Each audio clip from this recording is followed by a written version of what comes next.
안녕. 오늘은 1월 1일이야. 새해가 다시 왔지. 벌써 내가 34시라니. 빼도 박도 못하는 그냥 30대 중반이잖아. 이런. 뭐 어쩔 수 없이 시간을 거슬릴 수 있는 것도 아니고. 아무튼 카메라를 켠 이유는 새해 첫날이잖아. 첫날부터 개꿈을 꿨어. 아주 그지 같은 개꿈을 꿨어.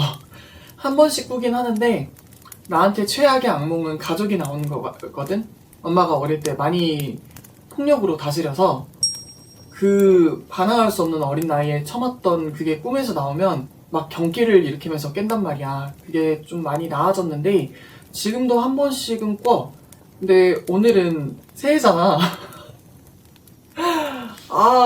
근데 새해부터 거의 그 급의 개같은 꿈을 꿨어. 꿈에서 동생이 나왔는데 동생이 또 집안일을 일부러 망쳐놓는 거야. 어릴 때는 참 나도 어렸지. 나도 왜 그랬는지 모르겠는데 어릴 때는 그것 때문에 동생이 진짜 싫었어. 나는 초등학생 때부터 집안일을 했어야만 했는데 그거를 똑바로 안 하거나 막 그러면은 엄마가 때렸단 말이야. 이런 교육적인 목적이 아니라 나름 나하고 분담했다고 생각한 거를 내가 안 해놓으면 그걸로 때렸어. 나는 억울한 거지. 동생이 나랑 2살 차이인데 동생은 내가 시키면은 일부러 막 망쳐놔. 애가 머리가 좋아서 영악하다 해야 되나? 근데 그걸로 동생한테는 뭐라 하지 않고 동생은 때리잖아. 나만 존나 팼어. 말이 격하게 나오네. 근데 그게 나도 모르는 무의식에 있었나 봐. 그래서 꿈에서 동생이 또 일부러 의도적으로 집안일을 망쳐놨더라고. 그래서 내가 완전 미친년처럼 화를 냈어. 근데 그 어린 시절에 나는 부정할 수 없는 나지만 지금의 나는 생각하는 게 달라졌잖아, 많이. 그래서 그렇게 화를 내는 내 모습이 뭔가 좀 당황스럽기도 하더라고. 약간 뭐랄까 그 개꿈이라 진짜 1인칭으로 그 안에 들어갔다가 3인칭으로 내가 살펴봤다가 왔다 갔다 했거든. 그리고 나는 약간 인셉션 같은 꿈을 많이 꿔서 일어났더니 또 꿈이고 일어났더니 또 꿈이고 약간 이걸 많이 겪고 자각몽도 많이 겪고. 근데 자각몽이 가위를 눌린 느낌의 자각몽이지 내가 거기서 꿈을 조절할 수는 없더라고. 정말 하고 싶은데 안 되더라고. 아무튼 그걸로 무슨 김치통을 뭐 씻으라고 내가 뭐 그렇게 했는데 동생이 그 김치통을 다 뽀개놓은 거야. 약간 길다란 거였거든. 이거를 일부러 이렇게 다 약간 다 찌그러 놓은 거야. 그거 보고 막 엄청 화를 냈는데 이제 엄마나 아빠는 나를 미친년으로만 보고 있어서 이걸로 약간 좌절감을 느끼는 사이에 꿈이라 개꿈이라 약간 배경이 바뀌었어. 갑자기 배경이 바뀌었는데 그 이후였던 것 같아. 한 몇 년이 지난 후 내가 칼을 들고 있더라고.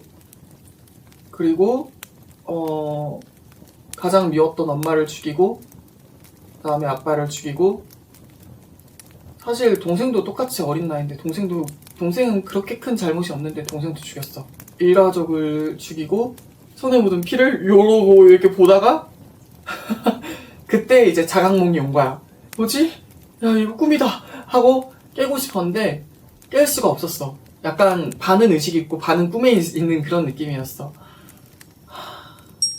근데 내가 요즘에 계속 하고 있는 게 있거든. 4가지 질문이라는 바이런 KT의 이런 기법이 있는데 무한 긍정, 무한 감사, 그건 나한테 솔직히 도움이 안 됐어. 그리고 무슨 끌어당김의 법칙이나 이런 것도 나 자신을 속이는 건 할 수가 없더라. 근데 바이런 KT가 알려주는 현실과 싸우면 진다, 현실과 싸우면 무조건 진다, 이런 내용에 대해서 나를 수용하려면 뭐뭐 해야 해, 뭐뭐 해야 해, 이게 아니라 질문으로 다가가라, 그런 게 있거든. 그거를 그 4가지 질문에 정석에 맞춰서 계속 하다가 요즘엔 그걸 좀 변형해가지고 어쨌든 소설 마감은 쳐야 되는데 나도 모르게 자꾸 막 도망친단 말이야. 그게 너무 내 상처를 자꾸 찢어놓는 느낌이라. 근데 마감은 쳐야 되잖아. 그래서 이 질문 기법을 다른 곳에서 계속 쓰고 있단 말이야, 변형해가지고. 근데 정말 나한테 도움이 많이 되더라고. 그래서 그런지 꿈속인데도 습관적으로 일단 내가 꿈인 걸 자각을 하고 나서 거기서 나도 모르게 질문을 하기 시작했어. 내가 그들을 왜 죽였을까? 이런 질문? 그들 중 누구하고도 연락을 안 하는데 솔직히 죽으면 가슴이 아플 거는 엄마는 좀 씁쓸함을 느낄 것 같고 아빠는 관심이 없을 것 같고 동생은 너무 아플 것 같아. 나보다는 오래 살지. 결혼하고 애도 있다는데 약간 동생은 너무 아플 것 같아. 그래서 동생을 마지막에 죽였는 줄 모르겠지만 꿈이라서 아무튼 거기서 계속 왜 죽였을까 이 생각을 하다 보니까 그 뭔가 가슴속 찌꺼기들을 좀 발견한 느낌? 동생이 여자인데 되게 좀 털털하고 좀 남성적인 성격이라면 내가 좀 예민하고 약간 그런 타입이라 예민하고 꼼꼼하고 그래서 엄마가 더 날 시켰는지 모르겠지만 그거에 대해서도 계속 질문을 해봤어. 4가지 질문이 어떻게 하냐면 사실상 4가지가 아니라 5가지 질문인데 1번 일단 판단을 내려. 아주 유치할 정도로 애기들처럼 진짜 찌질할 정도로 그렇게 판단을 내려. 상대를 비난하는 용도로. 그리고 물어보는 거야. 그게 100% 진실이야? 답은 예, 아니요 밖에 못해. 거기서 내가 구차하게 변명하고 있으면 그건 안 되는 거야. 그냥 예, 아니요 둘 중에 하나. 여기에 대체로 아니요가 나와. 이 꿈속의 내용을 토대로 그 꿈속에서 자각을 하자마자 나는 이 4가지 질문 기법을 사용하고 있었으니까 거기서 내가 믿었던 그게 있으니까 화가 났을 거 아니야. 동생은 내 말을 들어야 돼. 이런 믿음이 있었잖아. 동생은 나처럼 집안일을 꼼꼼하게 해야 돼. 집안일을 제대로 안 하면 나처럼 동생도 혼나야 되고 동생도 맞아야 돼. 이런 좀 꼬인 믿음이 있었잖아. 나는 여기에 100가지도 넘는 변명을 할 수는 있겠지만 100% 진실이야 라는 질문에 대한 답은 아니요. 야, 이건 나의 믿음일 뿐이니까. 동생은 그렇게 해야 해. 이건 나의 믿음이고 현실은 동생은 그렇게 하지 않았어. 그게 현실이야. 그리고 2번째 질문. 그 생각을 믿을 때 나는 어떻게 돼? 동생은 무조건 내 말을 들어야 되고 동생은 나만큼 꼼꼼해야 되고 이런 일을 안 하면 나만큼 혼나야 돼. 그 믿음을 믿으면 나는 동생한테 분노를 하고 부모한테도 분노를 하고 몇 년 뒤 다른 꿈에서 나는 그들을 일가족을 살해하고 이런 미친 내용이 나온단 말이지. 그리고 3번째. 그 생각이 없다면 나는 어떻게 행동해? 그러니까 이게 의식과 무의식의 중간에 있는데도 이게 이미 습관으로 자리 잡혔는지 자동으로 되더라고. 그 생각이 없다면 나는 그걸 보고 그냥 가볍게 농담조로 웃어 넘겼을 것 같아. 야, 이씨 김치통이 너덜너덜해졌다잉. 어떻게 했냐? 이러고 그냥 내가 치웠을 것 같아. 내가 설거지하고. 그러면 동생은 그냥 주먹으로 전락했어 뭐 이러겠지? 그러면 내가 동생을 비난한 것도 아니니까 딱히 싸울 일도 없고 내가 이런 집안일이나 이런 건 동생보다는 더 할 수 있으니까 말없이 했을 것 같아. 바이런 케이티의 책을 여러 가지를 계속 읽고 있는데 어딘가에 담배꽁초가 있고 쓰레기가 있다. 그러면 그냥 현실을 사는 사람은 자기의 이야기를 믿지 않고 자기가 만들어내는 이런 믿음을 신뢰하지 않고 그냥 행동한대. 쓰레기가 있네? 저게 불편하네? 주워서 버려야겠다. 끝. 근데 거기에 이야기를 넣으면 사람들이 여기다 쓰레기를 버려서 문제야. 누가 여기다 쓰레기를 버리니 개념 없이. 이렇게 자기가 이야기를 만들어내면 낼수록 고통스러운 건 자기 자신이라는 거야. 근데 그거는 내 삶에 빗대어 보면 볼수록 진실이더라고. 그게 불편하면 내가 그걸 고칠 수 있는 건 고치고 내가 할 수 없는 건 그냥 너 알아서 해 하고 그냥 냅두면 되잖아. 상대가 무조건 내 말을 따라야 해? 이거는 나의 어리석은 믿음일 뿐이잖아. 그래서 그 상황에서 나는 이런 나의 질문을 뒤집어 봤어. 이 4가지 질문 기법의 4번째가 그거거든. 판단의 주체를 뒤바꿔 볼까? 동생은 내 말을 무조건 따라야 해. 동생은 나만큼 집안일을 해야 하고 안 하면 맞아야 돼. 내가 그랬던 것처럼 얘도 엄마한테 졸라 쳐맞아야 돼. 이게 나의 많이 삐뚤어진 믿음이었던 거지. 이 긴 문장을 한 문장으로 하면 동생은 내 말을 들어야 돼 이거잖아. 이거를 뒤집으면 나는 내 말을 들어야 돼. 근데 이거는 진실이냐 아니냐 또 여기서 판단을 하는 거야. 근데 이건 진실이야. 나는 내 말을 듣지 않고 나한테 상처 준 때도 많았으니까. 그리고 반대로 나는 동생의 말을 들어야 돼. 이런 식으로 할 수 있는 것도 있어. 나는 동생의 말을 들어야 돼. 나는 과연 동생의 말을 따랐나? 저 아이가 말하는 걸 나는 들어줬나? 이렇게 생각하면 되게 부끄러워진다? 동생은 내 말을 듣지 않아야 해. 이런 식으로 계속 뒤바꿔 보는 거야. 거기에 대해서 계속 질문을 내려봐. 근데 여기에 내가 반발심이 가지거나 수긍할 수 없는 거면 이건 진실이 아니구나 하고 그냥 넘기면 돼. 얼토당토 없는 일 당할 때도 있잖아, 사람이 살면서. 근데 대체로 내 마음을 이렇게 잔뜩 아프게 하는 거는 내가 현실과 싸우고 있기 때문에 그렇더라고. 현실은 동생은 그런 사람이고 내가 가진 장점이 있듯이 동생만의 장점도 있고 저 아이는 나하고 성격이 정말 많이 달라서 이런 거지 같은 환경에서 똑같이 자라왔지만 나는 안으로 숨고 더 파고들고 이랬는데 쟤는 밖으로 나가고 사람들을 계속 만나고 나는 저 아이의 그런 모습이 많이 부러웠던 것도 사실이니까. 그리고 그 부러운 마음을 지금은 이제 솔직히 말할 수 있지만 그 당시에는 말 못했지. 쪽팔려서 부끄러워서.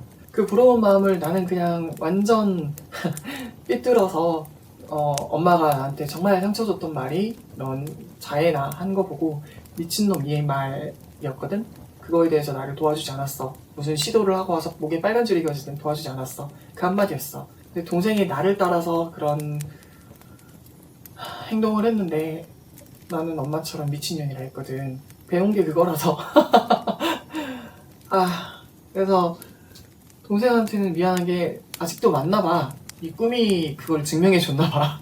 그래서 그 판단의 주체를 뒤집다가 그런 결과에 도달하더라고. 나는 저 아이가 많이 부러웠구나. 그 개 같은 환경에서 너는 어쩌면 그렇게 밝고 당당하게 자라니.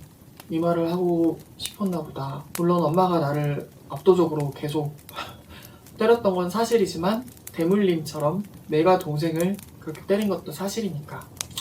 슬프다. 1월 1일부터 이 개 같은 꿈이나 꾸고. 슬프네. 아무튼 그렇게 하다가 이 4가지 질문의 마지막은 그 상황을 고대해볼까? 기대해볼까? 이거야. 그러니까 여기서 또 있는 나의 믿음은 원래 같으면 그런 꿈을 꾸고 나면 며칠간 후유증에 걸려. 내가 엄청 예민한 타입이란 걸 알고 의도적으로 계속 사람들하고 관계를 좀 많이 떨어뜨리거나 아예 끊거나 하거든? 그러니까 내 삶이 진짜 나아지더라. 사회가 알려주는 거하고 그걸 더 이상 따르지 않기로 다짐을 하고 그냥 내 방식대로 사니까 너무 행복함이 찾아오는 거야. 생각보다 가까이 있더라고. 그러니까 나하고 아예 다른 일명 정상적인 사람들이 이렇게 하는 거를 그걸 따라하려 하지 않고 그냥 나 같은 사람도 있잖아.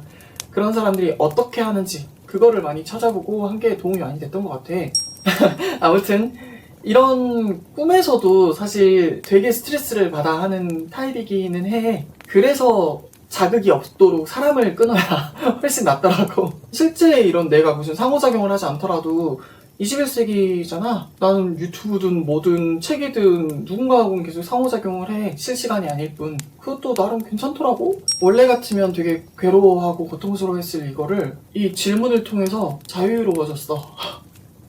비록 끝나고 나서 약간 가슴이 계속 미친듯이 뛰는 게 진정이 안 돼서 꿈에서 본 거는 너무 생생하잖아.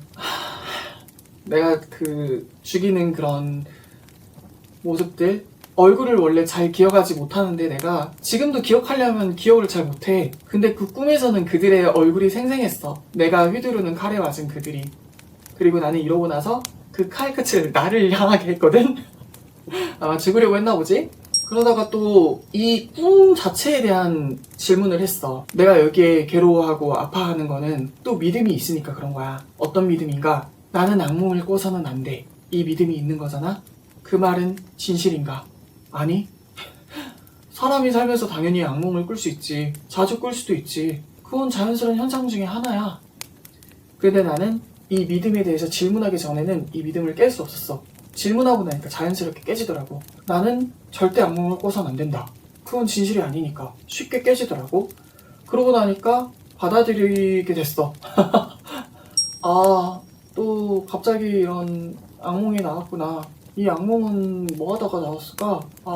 요즘에 내가 쓰고 있는 작품에 진짜 엄청 빙의해서 쓰느라 거기서 트라우마가 좀 많이 자극됐나 보구나. 그래서 내 어린 날에 상처가 떴고 어렸을 때 다 죽이고 나도 죽고 싶은 생각도 들었고 그런 생각을 하는 내 자신이 혐오스러웠고 그리고 역겹지만 그런 행동을 직접 하지 못한 나도 역겨웠어. 솔직히 말해서. 다 죽이고 나도 죽고 싶었는데 다 죽이지도 못하는 나를 유약하다고 비난했어. 내 엄마가 나한테 했던 말이 그런 거였거든. 학교 폭력을 그렇게 당하고 왔을 때도 너가 문제다. 너가 연약해서 너가 무조건 착하기만 해서 너가 문제다. 그것도 도움도 주지 않고 오히려 때렸지. 근데 그 말을 나한테 엄청 했어. 나 자신도. 그래서 그런 좀 원인을 찾다 보니까 스트레스, 두려움 이게 좀 내려가고, 그 다음에 마지막은 그거라 했잖아. 고대해볼까? 이 꿈이 나오기를 고대해볼까? 이런 꿈을 또 꾸기를 기대해볼까? 왜? 이런 꿈을 또 꾸면 내가 또 나 자신한테 질문할 수 있잖아. 그러면 나를 괴롭게 하는 것들에 물음표를 던질 수 있고 거기서 자유로워질 수 있거든. 사실 이 꿈을 꾸지 않았다면 동생 생각은 전혀 하지 않았을 거야. 그리고 그 어린 날의 나의 마음이 무엇인지 또 돌아보지 않았을 거야. 그래서 이런 생각으로 하면은 자유로워져. 그 책에서 자주 말하는 게 당신은 옳기를 바라나요? 아니면 자유로워지길 바라나요? 내가 오라 하면서 인터넷 댓글만 봐도 미친 사람들처럼 막 싸우고 있잖아. 그게 뭐가 그렇게 중요한데. 자기 인생은 따로 있을 텐데. 그리고 뭐 또 다른 책, 저자가 생각이 안 나는데 상처받지 않는 영혼이라고 있어. 이렇게 뭔가 화살에 찔렸으면 뽑고 감염이 안 되게 치료를 해야지. 이 찔린 화살을 이거를 뽑기는 무섭다고 여기에 바리게이트를 치고 뭔가 틀을 만들어서 이 가슴에 그 누구도 접근하지 못하게 하고 살짝만 움직여도 점점 더 아파오는데 이거를 계속 뽑지 않겠다고 계속 방어만 하는 건 어리석잖아. 근데 생각보다 나도 그랬고 꽤 많은 사람들이 그렇게 산단 말이야. 제 상처를 돌아보기란 너무 무서우니까. 이런 악몽이 또 찾아오더라도 아 이게 남은 상처였구나 하고 내가 꼬맬 수 있는 기회가 오니까 그냥 기대해보자 이런 식으로 하는 그런 내용이거든. 아무튼 그래서 이 내용이 되게 좋았어. 오늘은 개꿈에 대해서 얘기를 하려 했는데 요즘에는 이 소설 쓰면서 진짜로 어디까지가 나의 바닥이었을까 이거를 보는 느낌이야. 이 바닥을 보고 적나라한 상처를 보고 피가 나는 거를 넘어서 거의 뼈가 보이는 그런 상처에 연고를 바르고 겨우겨우 바늘로 꼬매고 있는 느낌이야. 아프지만 흉터가 되겠지만 상처를 그냥 벌려놓는 것보단 낫잖아. 그리고 실제로 내 몸에 흉터가 되게 많아. 수술한 흔적도 가슴 옆에 되게 많이 있고. 근데 이 흉터가 뭐 그렇게 그냥 그런 거보다 하고 살거든. 여기 옆에도 어쩌다가 다쳐가지고 길게도 하나 있고. 이런 식으로 치료해가는 과정인 것 같다. 2026년은 수민아 너가 어떻게 될지 모르겠지만 사주상에는 올해부터 진짜 완전 인생이 많이 변한다 했어. 어떻게 될지 한번 지켜보자고. 궁금하다 나. 아무튼 신년을 이런 아주 잔인한 개꿈과 함께 시작한 것도 나름 의미가 있는 것 같아. 1월 1일부터 나를 내 적나라한 아픈 과거를 돌아보게 하는 꿈이 찾아왔으니 나름 괜찮은 것 같다. 아무튼 소설 쓰러 간다. 컷!